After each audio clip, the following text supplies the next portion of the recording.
kayak di blender. Ya, dialog kita lanjutkan masih bersama pilot senior Pak Junaidi. Pak Jun, ini kalau tadi kita melihat profil cumulonimbus, ini awan yang sebetulnya berbahaya bagi penerbangan ya. Ya. Nah ini seperti apa sebetulnya rasanya kalau ada awan seperti ini, Pak? Ya, kalau seperti cumulonimbus itu awan yang paling berbahaya, awan yang paling dihindarin oleh para penerbang, para pilot dihindarin. Di situ memang di samping kayak apa serpihan es itu di dalam awan itu dan bermuatan listrik bermega-megawatt. Bermega-megawatt.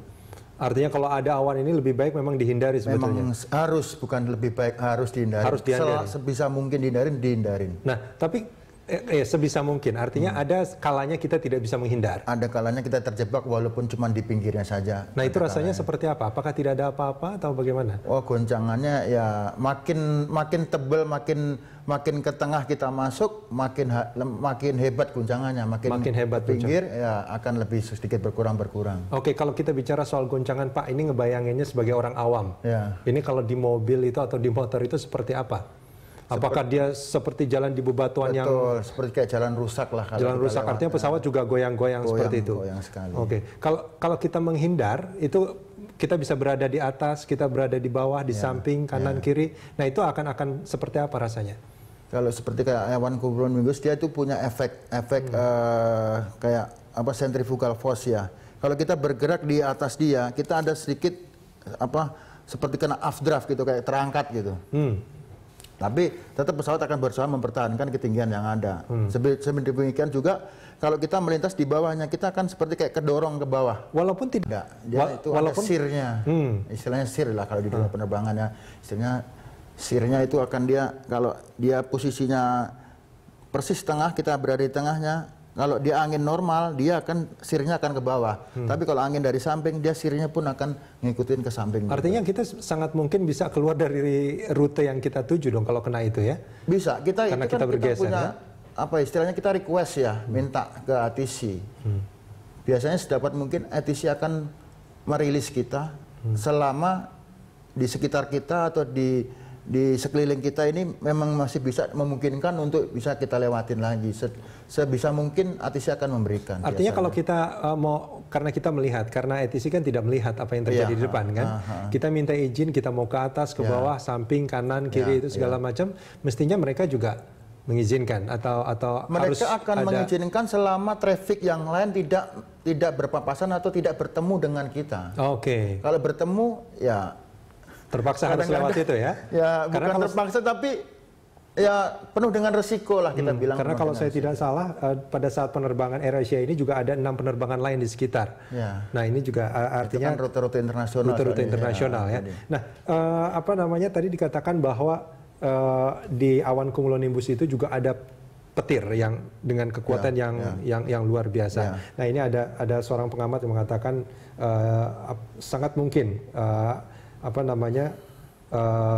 AirAsia ini juga terkena petir. Ini namanya Julian Ray yang mengatakan seperti itu. Nah, kalau terkena petir dengan kekuatan yang seperti itu, akibatnya apa, Pak Junaidi? Yang saya khawatirkan ini dengan kasus yang AirAsia ini, kemungkinan kalau menurut pandangan saya, dengan terkenanya petir ini Airbus, karena yang tadi saya bilang control by fly-by-wire ya kan, terbang berdasarkan sinyal-sinyal elektronik itu.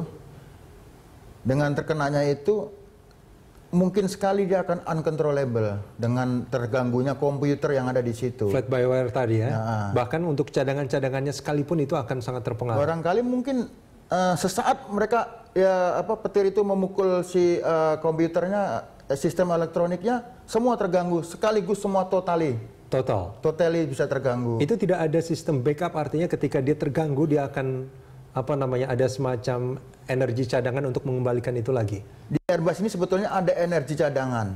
Ada yang namanya kita sebut RAT ya. Ram Air Turbine.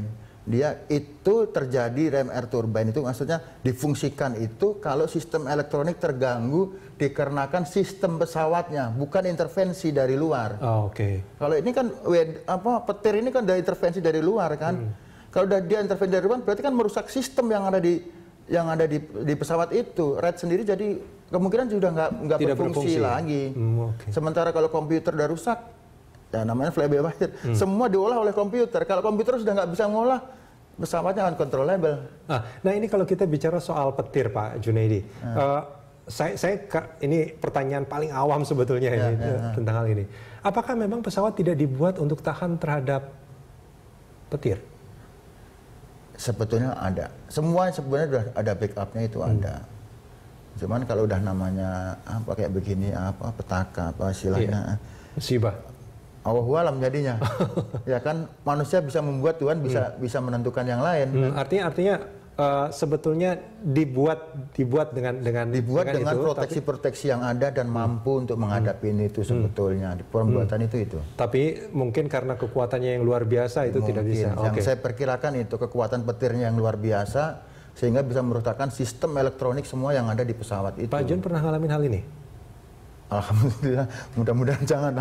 Oke, baik Pak Jun, kita akan sambung ini di segmen berikutnya.